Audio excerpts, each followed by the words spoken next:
Carbohydrate जो है वो हमारी बॉडी के अंदर first line of energy providing होते हैं। मतलब हमारी बॉडी को जब भी एनर्जी की नीड होती है वो सबसे पहले कार्बोहाइड्रेट से एनर्जी वसूल करती है। और उसके अलावा जब हमारी बॉडी के अंदर कार्बोहाइड्रेट बहुत ज़्यादा फॉर्म में मौजूद हो जाए तो वो लिपिड की फॉर्म में कन्वर्ट हो जाते हैं। अब कार्बोहाइड्रेट जो है वो 4 फर्दर फॉर्म्स में मौजूद है, मोनोसेक्राइड, डाइसेक्राइड, ओलिगोसेक्राइड और पॉलीसेक्राइड। अब ये जो कार्बोहाइड्रेट्स हैं ये इसकी जो है वो 2 तरह की डिवीज़न होती है। फर्स्ट डिवीज़न ये होती है, इसको कार्बन की नंबर ऑफ़ कार्बन्स की बेसिस के ऊपर डिवाइड किया जाता है, जैसे ट्रायोसिस, पेंटोसिस, हेक्सोसिस। ट्रायोसिस मतलब 3 कार्बन एक साथ जुड़े हुए हैं, पेंटोसिस 5 कार्बन एक साथ जुड़े हुए हैं, हेक्सोसिस 6 कार्बन एक साथ जुड़े हुए हैं। तो इस तरह जो डिवीज़न होती है ये एक तरह की डिवीज़न हो गई कार्बोहाइड्रेट्स की। और कार्बोहाइड्रेट की जो मोनोसेक्राइड है उनकी जो दूसरी तरह की डिवीज़न है वो बेस करती है फर्स्ट कार्बन के ऊपर एल्डोज और कीटोज ग्रुप के ऊपर। अगर मोनोसेक्राइड के अंदर फर्स्ट कार्बन के ऊपर एल्डिहाइड ग्रुप मौजूद हो तो वो जो है एल्डोसिस कहलाता है, और अगर कीटोन ग्रुप मौजूद हो तो कीटोसिस। तो ये दूसरी तरह की डिवीज़न हो गई। पॉलीहाइड्रिक अल्कोहल्स क्या होते हैं? शुगर के ये शुगर की जगह यूज़ होता है। मतलब जो पेशेंट होते हैं जो शुगर यूज़ नहीं कर सकते, शुगर के जो पेशेंट होते हैं वो जो है वो पॉलीहाइड्रिक अल्कोहल्स यूज़ करते हैं। ये क्या करते हैं? ये जो है वो वेट लॉस के अंदर हेल्प करते हैं और ये ऑल्टरनेट होता है शुगर का। इसके अलावा ये लो एनर्जी क्रिएट करते हैं। ये हमारे फूड्स के अंदर नॉर्मली प्रेजेंट होता है और उसके अंदर भी नॉर्मली जैसे सूप वगैरह होते हैं उनके अंदर मौजूद होता है। अब ये कैसे काम करता है? जो मोनोसेक्राइड का जो स्ट्रक्चर है उसके अंदर अगर एल्डोस और कीटोन, एल्डिहाइड या कीटोन, इनका ग्रुप रेड्यूस होकर उसकी जगह अल्कोहल बन जाए या OH ग्रुप या हाइड्रोक्सिल ग्रुप बन जाए, तीनों एक ही नाम है, अल्कोहल, हाइड्रोक्सिल या OH ग्रुप, एल्डिहाइड या कीटोन की जगह रेड्यूस होकर अल्कोहल या हाइड्रोक्सिल ग्रुप बन जाए तो पॉलीहाइड्रिक अल्कोहल्स जनरेट होते हैं। अब ये हेक्सोसिस और पेंटोसिस क्या चीज़ होती है? जब मोनोसेक्राइड के अंदर 5 कार्बन एक साथ ज्वाइन हो लाइन वाइज लीनियरली और उनके साथ जो है वो फर्दर H या OH की जो चेन मौजूद है वो मौजूद हो तो जो है वो इस स्ट्रक्चर को पेंटोसिस कहा जाता है। इसी तरह अगर 6 कार्बन हो तो हेक्सोसिस कहा जाएगा। ग्लूकोज जो है वो एल्डोज शुगर कहलाता है या इसको हेक्सो एल्डोज भी कहते हैं। इसको हम हेक्सो एल्डोज क्यों कह रहे हैं? क्योंकि इसके स्ट्रक्चर के अंदर टोटल 6 कार्बन होते हैं और कार्बन नंबर 1 के ऊपर एल्डिहाइड ग्रुप मौजूद होता है। इसी तरह फ्रक्टोज जो होता है वो उसको हम लोग कीटोन शुगर कहते हैं या कीटो हेक्सोज भी कहते हैं इसको। इसके अंदर भी जो है 6 कार्बन होते हैं लेकिन इसके सेकंड कार्बन के ऊपर कीटोन ग्रुप मौजूद होता है। कीटोन और एल्डिहाइड ग्रुप जो दोनों होते हैं इन दोनों को मिला के हम कार्बोनाइल ग्रुप भी कहते हैं। इसी तरह एक और ग्रुप होता है राइबोज। राइबोज को हम लोग एल्डोपेंटोज भी कहते हैं। इसको हम एल्डोपेंटोज इसलिए कह रहे हैं क्योंकि इसके अंदर 5 कार्बन है तो इसको पेंटोज का, और एल्डोज इसलिए कह रहे हैं क्योंकि इसके फर्स्ट कार्बन के ऊपर एल्डिहाइड ग्रुप मौजूद होता है। इसी तरह हमारे DNA के अंदर जो डीऑक्सीराइबोज होता है इसको हम डीऑक्सीराइबोज इसलिए कह रहे होते हैं क्योंकि इसके कार्बन नंबर 2 के ऊपर ऑक्सीजन रिड्यूस हुआ होता है, ऑक्सीजन मौजूद नहीं होता, इसलिए हम लोग इसको डीऑक्सीराइबोज कहते हैं। अब इसी तरह अगर हमें ट्रायोसिस, पेंटोसिस, एल्डोट्रायोसिस तरह के स्ट्रक्चर्स अगर बनाने को हैं तो हम लोग इनके नामों को किस तरह समझेंगे? जैसे फॉर एग्जाम्पल अगर ट्रायोसिस है या ट्रायोज है तो इसके अंदर 3 कार्बन फर्दर ज्वाइन हो एक दूसरे से तो ये हमारे सिंपल ट्रायोज का जो है वो मॉलिक्यूल बन गया। इसी तरह अगर हमारे पास एक और सिचुएशन है एल्डोट्रायोज, मतलब 3 कार्बन ज्वाइन है और फर्स्ट कार्बन के ऊपर एल्डिहाइड ग्रुप मौजूद है तो ये एल्डोट्रायोज बन गया। इसी तरह अगर कीटोट्रायोज है तो 3 कार्बन और साथ में सेकंड कार्बन के ऊपर कीटोन ग्रुप लगाओ तो ये कीटोट्रायोज बन गया। इसी तरह जो है वो फर्दर स्ट्रक्चर्स हमारे पास बनते हैं। अब हमारी फिजियोलॉजी के अंदर जो है वो एल्डोज और कीटोन, एल्डिहाइड और कीटोन ग्रुप के साथ जो है शुगर मोनोमर जो बना हुआ है ये आपस में कन्वर्ट होते रहते हैं। जैसे हमारे बॉडी के अंदर कोई कार्बोहाइड्रेट की चेन अंदर जाती है या मोनोसेक्राइड की चेन जाती है तो वो जो है फर्दर रिएक्शंस करती है तो जिसके नतीजे के अंदर एल्डिहाइड और कीटोन जो है वो चेंज होते रहते हैं आपस में और एट दी एंड जो है वो ग्लूकोज उनमें बनना होता है। अब हम सबसे पहले मोनोसेक्राइड की बात करेंगे। मोनोसेक्राइड के अंदर भी हम लोग एक्वस सॉल्यूशन को जो है वो उस पर बात करेंगे। एक्वस सॉल्यूशन की हम लोग क्यों बात कर रहे हैं?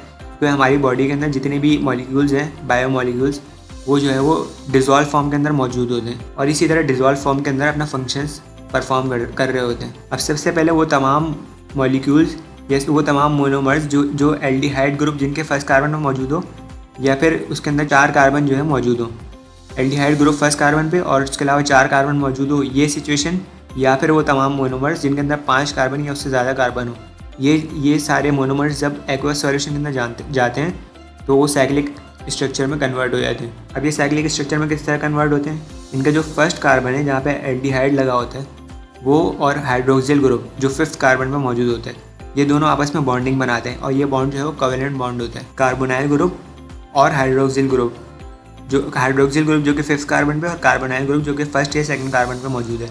1st कार्बन पे एल्डिहाइड ग्रुप हो सकता है और दूसरे केस के अंदर 2nd कार्बन पे कीटोन हो सकते हैं। ये दोनों आपस में रिएक्ट करेंगे और इसके नतीजे में लीनियर स्ट्रक्चर साइक्लिक स्ट्रक्चर में कन्वर्ट हो जाएगा। अब ग्लूकोज के जो लीनियर स्ट्रक्चर है उसको हम फिशर प्रोजेक्शन कहते हैं और जो साइक्लिक स्ट्रक्चर है इसको हम हॉर्वर्ड प्रोजेक्शन कहते हैं। अब जो कीटोज शुगर जो कि 2nd कार्बन पर मौजूद है ग्लूकोज के मॉलिक्यूल में, ये जब हाइड्रोक्सिल ग्रुप जो कि 5th कार्बन पर मौजूद है, जब ये इससे रिएक्ट करेगा तो साइक्लिक स्ट्रक्चर बनाएगा और इस साइक्लिक स्ट्रक्चर को हम लोग कन्वर्ट होने को हेमिकीटल फॉर्मेशन कहेंगे।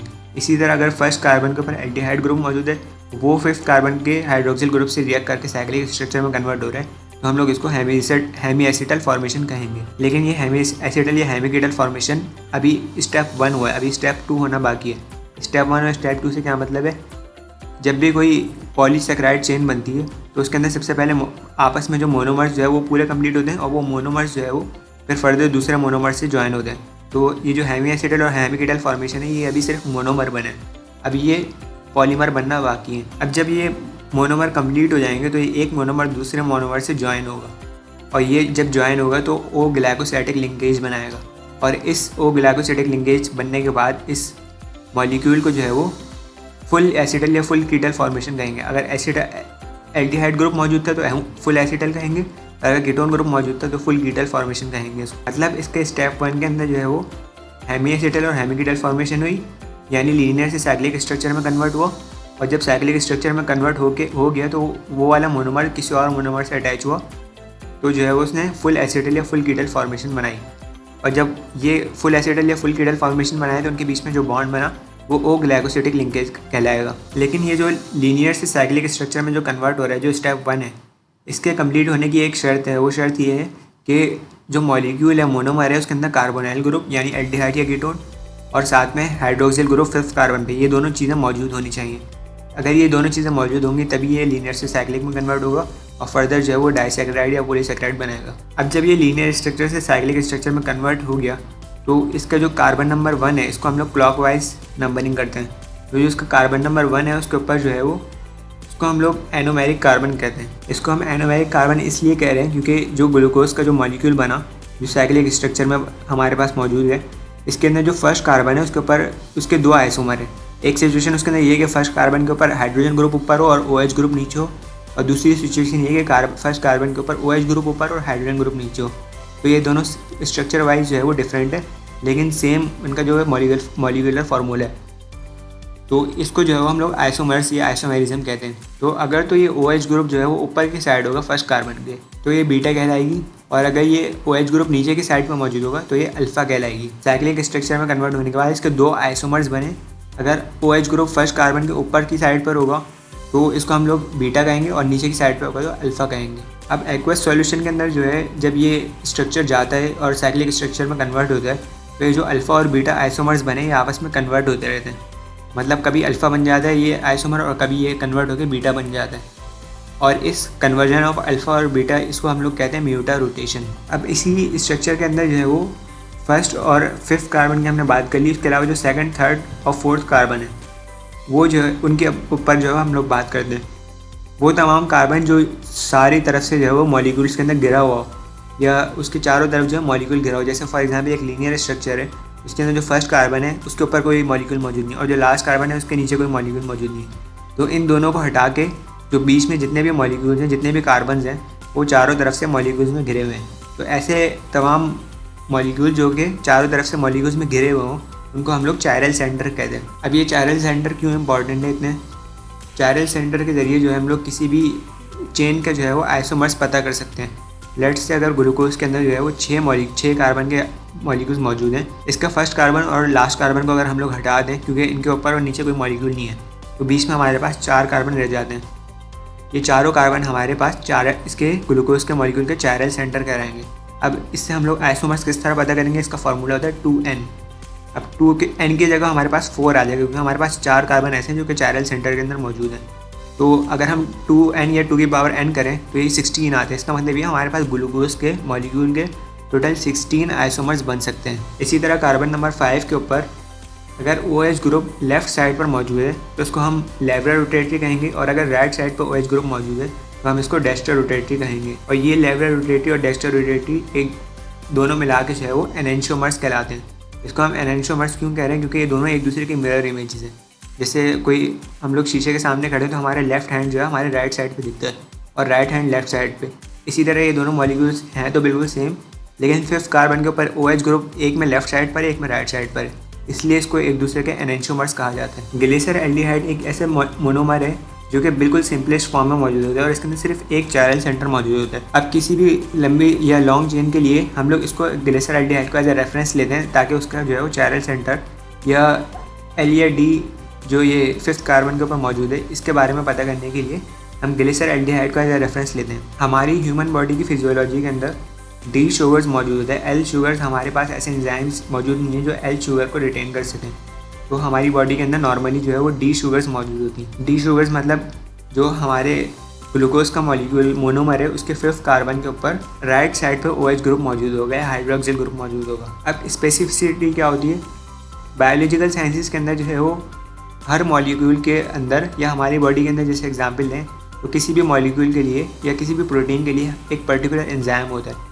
वो एंजाइम उस पर्टिकुलर मॉलिक्यूल के अलावा कहीं और वर्क नहीं करता या एक्टिवेट नहीं करता, तो ये एंजाइम जो है वो किसी स्पेसिफिक जगह पे स्पेसिफिक सिचुएशन में काम कर रहा है, तो इस चीज़ को हम लोग स्पेसिफिसिटी कहते हैं। इसी तरह अब तीसरे तरह का आइसोमेरिज्म होता है जिसको हम ऑप्टिकल आइसोमेरिज्म कहते हैं।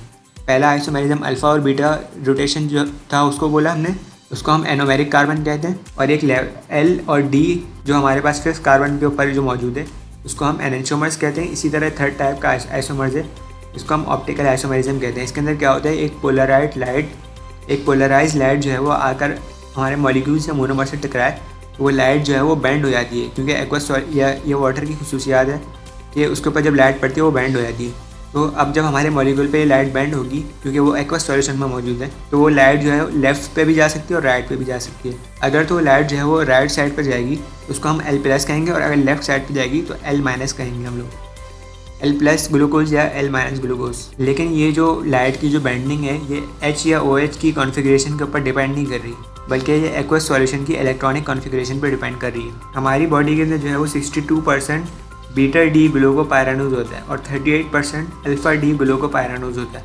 और 0.3% प्यूरेनोज होता है। प्यूरेनोज जो है वो 5 कार्बन स्ट्रक्चर होता है।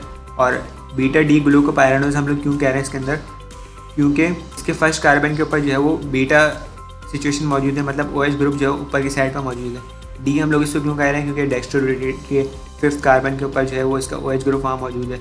और ग्लूको क्यों कह रहे हैं, क्योंकि ग्लूकोज का मॉलिक्यूल है। और पायरानोज इसलिए कह रहे हैं क्योंकि 6 कार्बन का स्ट्रक्चर है। इसी तरह हम लोग अल्फ़ा D ग्लूकोपायरानोज कह रहे हैं, इसके अंदर भी सेम वही है, बस अल्फ़ा ये है कि फर्स्ट कार्बन जो है उसके अंदर OH ग्रुप नीचे की साइड पर मौजूद होगा। इसी तरह हमारे पास चौथी तरह का आइसोमेरिज्म आ जाता है ग्लूकोज के मॉलिक्यूल में।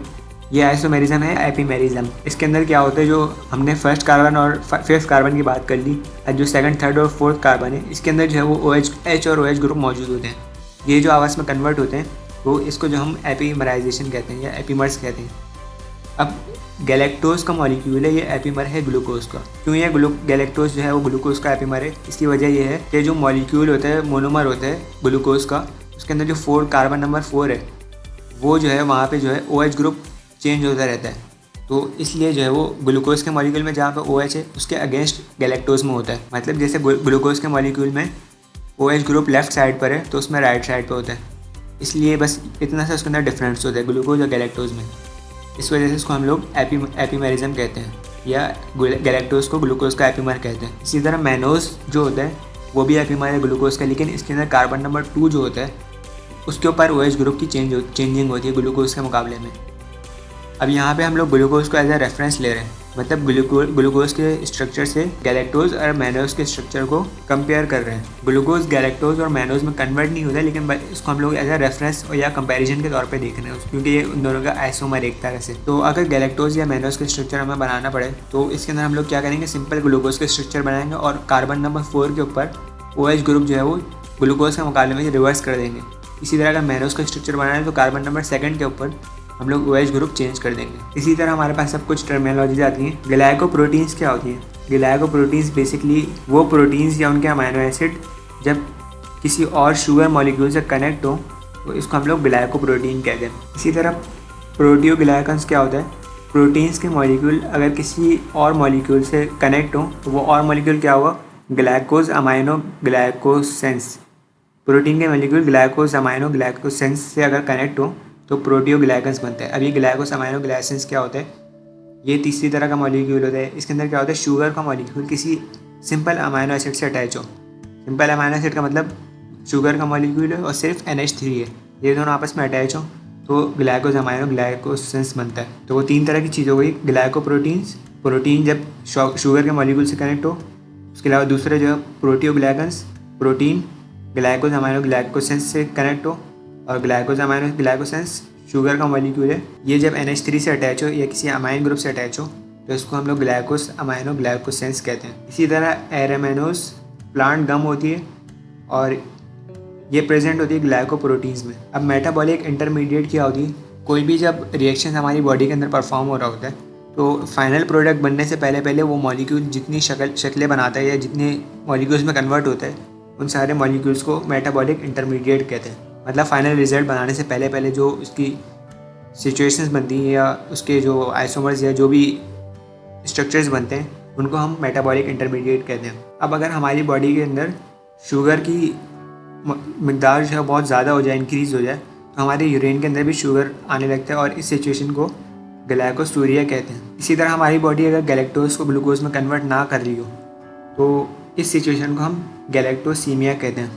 अब जब मोनोमर जो है वो पॉलीमर में कन्वर्ट हो रहा होता है तो वो किस तरह होता है, वो इस तरह से बनता है कि एक मोनोमर दूसरे मोनोमर से ज्वाइन होता है। अब वो किस तरह से ज्वाइन होता है, पहले मोनोमर का जो फर्स्ट कार्बन है वो दूसरे मोनोमर के कार्बन नंबर 4 से ज्वाइन होता है तो ओ ग्लाइकोसिटिक लिंकेज बनता है और इस तरह से जो है एक मोनोमर डाइसैकेराइड में कन्वर्ट होता है। इसी तरह ओ ग्लाइकोसिटिक लिंकेज एक और तरीके से भी बन सकता है, कोई ऐसा मॉलिक्यूल जो कि शुगर का मॉलिक्यूल ना हो, वो मॉलिक्यूल एक शुगर के मॉलिक्यूल से जब लिंकेज बना दे तो उसको भी हम लोग ओ ग्लाइकोसिटिक लिंकेज कहते हैं। इसी तरह अब ये जो चेन बन रही है इसके अंदर हमारे पास 2 तरह की सिचुएशन है, एक ग्लूकोसाइड और एक गैलेक्टोसाइड। ग्लूकोसाइड क्या होती है, फर्स्ट जो हमारे पास चेन बन रही है उसके अंदर जो रेफरेंस मॉलिक्यूल है या जो फर्स्ट जो चेन के अंदर जो मॉलिक्यूल है अगर वो शुगर का मॉलिक्यूल है तो हम लोग उसको ग्लूकोसाइड कहेंगे। इसी तरह अगर जो चेन बन रही है उसके अंदर जो फर्स्ट मॉलिक्यूल है वो गैलेक्टोज का मॉलिक्यूल है तो हम इसको गैलेक्टोसाइड कहेंगे। ये दोनों जो है वो डाइसैकेराइड के अंदर मौजूद होती हैं। इनकी एग्जाम्पल के अंदर ग्लूकोसाइड की एग्जाम्पल के अंदर मेल्टोज हो गया। इसी तरह अब शुगर का मॉलिक्यूल किसी दूसरे शुगर के मॉलिक्यूल से जब डाइसैकेराइड बनाता है तो वो उस बॉन्ड को हम लोग ओ ग्लाइकोसिटिक लिंकेज कहते हैं। बिल्कुल इसी तरह शुगर का मॉलिक्यूल किसी अमाइनो एसिड के साथ जब ज्वाइन होता है तो उसको हम एन ग्लाइकोसिटिक लिंकेज कहते हैं। अब हमारे पास 3 तरह की चीज़ें, एक लैक्टोज, माल्टोज और सक्रोज। लैक्टोज ये तीनों जो है वो हमारे पास डाइसैकेराइड है। लैक्टोज के अंदर ये होता है कि गैलेक्टोज का मॉलिक्यूल ग्लूकोज के मॉलिक्यूल से ज्वाइन होता है। माल्टोज के अंदर दोनों ग्लूकोज के मॉलिक्यूल आपस में ज्वाइन हुए होते हैं और सक्रोज के अंदर फ्रक्टोज और ग्लूकोज का मॉलिक्यूल आपस में ज्वाइन हुआ होता है। अब हम लोग थोड़ी नेमिंग पढ़ लेते हैं इसकी कि इन मॉलिक्यूल्स की नेमिंग किस तरह होती है। अब जैसे एक मॉलिक्यूल है ओ alpha D glucopyranose 1,4 alpha D glucopyranose. इस पूरी नेमिंग का मतलब क्या है, ओ हम लोग इसलिए कह रहे हैं कि इस मॉलिक्यूल के अंदर जो है वो ओ ग्लाइकोसिटिक लिंकेज मौजूद है। अल्फ़ा इसलिए कह रहे हैं कि इसके अंदर फर्स्ट कार्बन पे अल्फ़ा और बीटा जो कॉन्फ़िगरेशन होती है उसमें अल्फ़ा कॉन्फ़िगरेशन है। इसी तरह डी इसलिए कह रहे हैं कि जो हमेशा जो डी मॉलिक्यूल होता है, डी शुगर होता है, जो 5th कार्बन के ऊपर हमने डी और एल पढ़ा था, लेवो रोटेटरी और डेक्स्ट्रो रोटेटरी, तो हमेशा जो डी सिचुएशन होती है वही साइक्लिक स्ट्रक्चर में कन्वर्ट होती है। एल या लेवो रोटेटरी कभी भी साइक्लिक स्ट्रक्चर में कन्वर्ट नहीं होती। ग्लूकोज इसलिए कह रहे हैं हम लोग क्योंकि ग्लूकोज का मॉलिक्यूल है पायरानोज या पायरानोसाइड इसलिए कह रहे हैं क्योंकि इसमें 6 कार्बन मौजूद है। अब ये एक मॉलिक्यूल हो गया। इसी तरह अब इनके बीच में 1,4 लगा हुआ है। इसका मतलब ये है कि दो मोनोमर है, एक मोनोमर जो है वो कार्बन नंबर 1 और दूसरा मोनोमर कार्बन नंबर 4 से अटैच है, तो इनके बीच में ओ ग्लाइकोसिटिक लिंकेज बन रहे हैं, इसलिए हम इसको 1,4 कह रहे हैं। फिर उसके बाद दोबारा वही अल्फ़ा डी ग्लूकोपायरानोज। अल्फ़ा मतलब फर्स्ट कार्बन के ऊपर जो है वो अल्फ़ा सिचुएशन है। डी क्योंकि डी जो शुगर का मॉलिक्यूल है तो वही जो साइक्लिक स्ट्रक्चर में कन्वर्ट हो जाए। ग्लूकोज इसलिए कह रहे हैं क्योंकि ग्लूकोज का मॉलिक्यूल है। पायरानोज इसलिए क्योंकि 6 रिंग कार्बन स्ट्रक्चर है। अब पॉलीसैकेराइड को अगर हम लोग पढ़ें तो पॉलीसैकेराइड के अंदर जो है सबसे पहले स्टार्च आते हैं। स्टार्च के अंदर जो है वो 2 तरह की डिवीजन होती हैं, एक अमाइलोज और एक अमाइलोपेक्टिन। अमाइलोज क्या होता है, सबसे पहले ये देख लें स्टार्च का स्ट्रक्चर किस तरह बना होता है। जो ग्लूकोज के मॉलिक्यूल हमने पढ़े वो जो है वो लीनियरली जो है वो लाइन से ज्वाइन हुए होते हैं और बहुत लंबी सी चेन बनाते हैं कॉम्प्लेक्स सिस्टम की। तो ये जो सिंपल सी और लीनियर स्ट्रक्चर की जो चेन है इसको हम लोग अमाइलेस या अमाइलोस का कहते हैं। ये जो है वो 13 to 20% ह्यूमन बॉडी के अंदर मौजूद होती है। एक ग्लूकोज के मॉलिक्यूल और दूसरे ग्लूकोज के मॉलिक्यूल में अल्फा 1,4 लिंकेजेस बने हुए होते हैं। ये 1,4 लिंकेजेस क्या है, अभी हमने पढ़ लिया। एक मॉलिक्यूल जो है होता है, एक मोनोमर जो होता है उसका फर्स्ट कार्बन और फोर्थ कार्बन दूसरे मोनोमर का, ये आपस में ज्वाइन होते हैं, इसलिए हम लोग इसको 1,4 लिंकेजेस कह रहे हैं। तो ये अमाइलोज हो गया। अब अमाइलोपेक्टिन क्या होता है, बिल्कुल सेम ऐसी लंबी सी स्ट्रेट चेन होती है, लेकिन इसके अंदर जो है वो ब्रांच चेन हुई होती है। मतलब एक लीनियर चेन है और उसमें साइड पे छोटी छोटी ब्रांचेस निकली हुई है। अब जो लीनियर चेन है उनके बीच में तो 1,4 लिंकेजेस है, लेकिन जो वो पॉइंट जहाँ पर एक ब्रांच चेन एक लीनियर चेन से ज्वाइन हो रही है उस पॉइंट को हम 1,6 लिंकेज कहते हैं। क्यों ऐसे क्यों कह रहे हैं, क्योंकि एक मॉलिक्यूल का कार्बन नंबर 1 अटैच है और दूसरे मोनोमर का कार्बन नंबर 6 अटैच है, तो इसलिए हम इसको 1,6 लिंकेज कह रहे हैं। और फर्दर जो उसकी चेन जो ऊपर जा रही है उनके बीच के अंदर जो मॉलिक्यूल है उनके अंदर भी 1,4 लिंकेजेस हो रहे हैं। तो ये स्टार्च की दो टाइप है, एक अमाइलोज और अमाइलोपेक्टिन। अमाइलोपेक्टिन जो ह्यूमन बॉडी में 80 to 85% मौजूद होता है। इसी तरह हमारे पास दूसरी चीज़ आ जाती है ग्लाइकोजन। अब अमाइलोपेक्टिन और ग्लाइकोजन के अंदर थोड़ा सा डिफरेंस है। अमाइलोपेक्टिन के अंदर जिस तरह ग्लूकोज के मॉलिक्यूल ज्वाइन हुए हैं लीनियरली और उनके अंदर ब्रांचेस निकली हुई हैं, ग्लाइकोजन के अंदर भी बिल्कुल ऐसे ही होते हैं, लेकिन ग्लाइकोजन के अंदर और कम्प्लेक्स मॉलिक्यूल बना होता है और ज़्यादा शुगर के मॉलिक्यूल आपस में ज्वाइन हुए होते हैं। इसका जो ग्लाइकोजन का जो मास होता है वो 10 एक्सट्रॉन -7 10 एक्सपोनेंट -7 डाल्टन्स होते हैं और ग्लाइकोजन का जो एरिया होता है वो 21 नैनोमीटर होता है। अब इसके अंदर दो तरह की ब्रांचेस होती हैं, एक तो लीनियर जो ब्रांचेस है उसके अंदर फर्दर ब्रांचेस बनी हुई होती हैं और हर चेन के अंदर फर्दर जो है वो 13 ग्लूकोज मौजूद होते हैं। 13 ग्लूकोज के बाद एक ब्रांच चेन बनती है ग्लाइकोजन में, और ये जो है ब्रांच जो है बहुत कॉम्प्लेक्स है स्ट्रक्चर बनाती है, और एक जो ब्रांच है या एक जो चेन है पूरी वो एक लेयर बनाती है। इसी तरह उस लेयर के ऊपर एक और लेयर होती है, इस लेयर के ऊपर एक और लेयर होती है, और ये पूरा स्ट्रक्चर जो है सर्कुलर सा होता है। मतलब एक तो ब्रांचेस आपस में ज्वाइन हुई हैं बहुत कॉम्प्लेक्स करके, और उन ब्रांचेस ने फर्दर जो है वो लेयर्स भी बनाई हुई हैं। तो इसी तरह ग्लाइकोजन के अंदर 12 लेयर्स होती हैं और फर्दर उनके अंदर बहुत डीप जो है वो कॉम्प्लेक्स की ब्रांचेस भी मौजूद होती हैं। ब्रांचेस क्या चीज़ें हैं, ग्लूकोज के मॉलिक्यूल आपस में ज्वाइन हुए हैं। अब जैसे हमने पढ़ा कि ब्रांच जो होती है चेन ग्लाइकोजन के अंदर वो दो तरह की होती है। एक तो वो चेन होती है जो सिंपल लीनियर स्ट्रक्चर में होती हैं, और एक वो चेन होती हैं जो ब्रांच फॉर्म में मौजूद होती हैं। अब जो ब्रांच फॉर्म में जो चेन्स मौजूद हैं वो इस कॉम्प्लेक्स स्ट्रक्चर के अंदर इन साइड के अंदर की तरफ मौजूद होती हैं, और जो लीनियर स्ट्रक्चर के अंदर जो चेन है वो इस स्ट्रक्चर के अंदर आउटसाइड पर मौजूद होती हैं। अब जो ब्रांच चेन होती हैं उनके अंदर ज़्यादा ब्रांचेस नहीं होते, बल्कि सिर्फ 2 ब्रांचेस होती हैं, और जो लीनियर है वो तो ऑलरेडी लीनियर ही है। उसके बाद अगला सेलुलोज आ जाता है हमारे पास। सेलुलोज के अंदर बीटा 1,4 लिंकेजेस होते हैं। अब सेलुलोज को हमारी बॉडी जो है वो डाइजेस्ट नहीं कर पाती। इसकी वजह ये है कि हमारी बॉडी के पास ऐसा स्पेसिफिक एंजाइम नहीं है जो बीटा 1,4 लिंकेजेस को डाइजेस्ट करे। ये जो है वो स्ट्रेट चेन्स के फॉर्म में मौजूद होता है। उसके बाद अगला काइटिन आता है। ये एक्सोस्केलेटन के फॉर्म में मौजूद होता है क्रस्टेशियन शेल्स वगैरह के अंदर। इसके अंदर जो है वो N-एसिटाइल डी ग्लूकोज अमाइन जब एक और मॉलिक्यूल से ज्वाइन होते हैं जिसको हम लोग बोलते हैं बीटा 1,4 ग्लाइकोसाइडिक बॉन्ड्स। ये दोनों मॉलिक्यूल्स आपस में ज्वाइन हो तो काइटिन का स्ट्रक्चर बनता है N-एसिटाइल डी ग्लूकोज अमाइन और बीटा 1,4 ग्लाइकोसाइडिक बॉन्ड्स। N-एसिटाइल का मतलब जैसे मैंने बताया था कि ग्लूकोज का मॉलिक्यूल किसी अमाइन ग्रुप के साथ ज्वाइन हो तो N-एसिटाइल लिंकेज बनता है। और डी ग्लूकोज अमाइन इसलिए कह रहे हैं कि डी जो है वो जाहिर सी बात है साइक्लिक स्ट्रक्चर में जब कन्वर्ट हो रहा है, और ग्लूकोज का मॉलिक्यूल है। अमाइन इसलिए कह रहे हैं क्योंकि अमाइन का मॉलिक्यूल भी मौजूद है। इसी तरह हमारे पास लास्ट में आ जाता है ग्लाइकोज अमाइनो ग्लाइकोसेंस। इसके अंदर क्या होता है, अमाइन ग्रुप और यूरोनिक एसिड अटैच होते हैं आपस में।